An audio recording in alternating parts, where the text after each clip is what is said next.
Well, Nigel Farage did what we thought he'd do. However, 317 seats just isn't enough. It isn't a working majority in the Commons.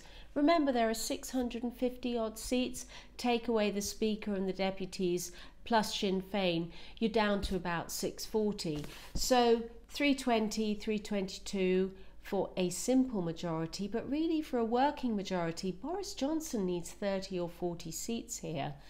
The election isn't only about Brexit, okay? So if Boris Johnson does get elected, we're going to run through for an end of January Brexit, and then we're going to have an end of 2020 transition period, and then by then it will be WTO or a free trade deal agreed or agreed in principle.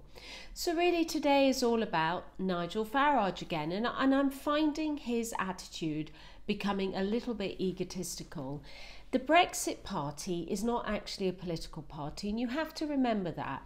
It is run by two shareholders and two directors, Richard Tice and Nigel Farage. They each own 50% of the assets of the party. That's roughly £8 million at the moment, £4 million each. Well, that's fine. I'm not suggesting there's any foul play. However, what is their manifesto on social policy? Social care, what's their policy on corporation tax, what's their policy on mental health services, what's their policy on the NHS? The simple answer is they don't have one. And when Richard Tice launched their election campaign a couple of weeks ago, I was deeply critical of him doing the grandstanding on constitutional reform. I'm sorry, there is day-to-day working of government, and they haven't actually given us any clue for what they really stand for. Why? Because they only stand for one thing, and that is Brexit. Highly laudable, I don't criticise them for it, but they are a massively disparate bunch of people. You have Claire Fox, an ex-communist, and Anne Widdecombe sharing a stage. That works brilliantly for Brexit.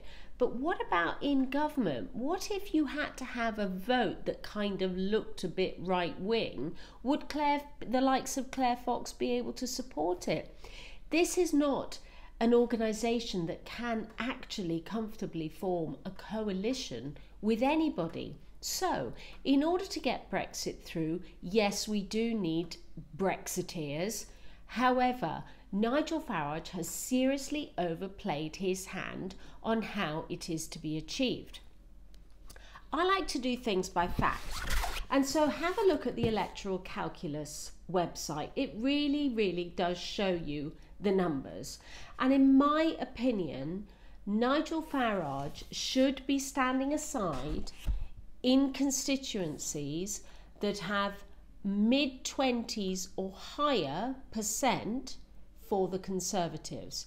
Because if you look through Electoral Calculus, the Brexit Party never achieves more than 20%. Now, these numbers change almost every day, but this is the version I've got.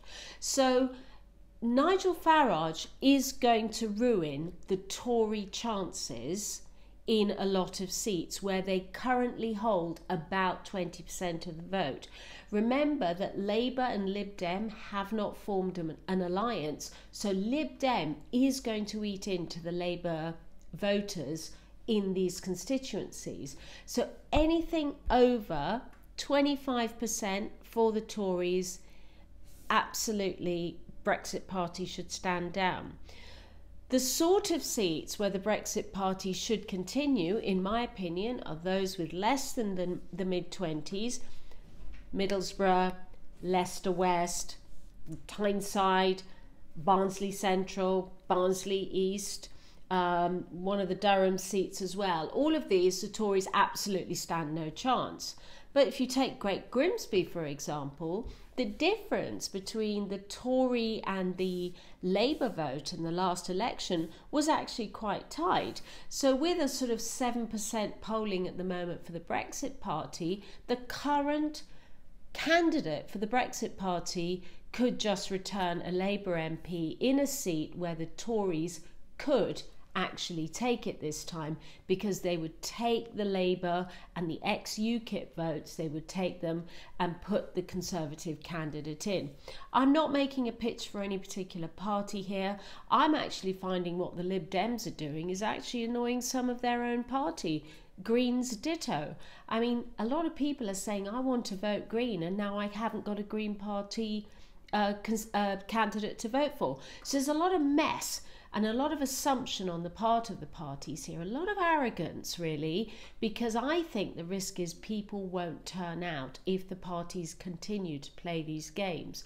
However, I do treat the Brexit Party as a different argument, because I feel that the Brexit Party is a very, very powerful, very effective protest movement. However, it is not a movement that is going to produce MPs that could all sit happily with one of the main parties. So certainly I've made my point, where the Tories are low and below 20% on the electoral calculus, certainly stand aside for the Brexit Party, but in anything from 25% and above for the Tories, Brexit Party, just stand aside.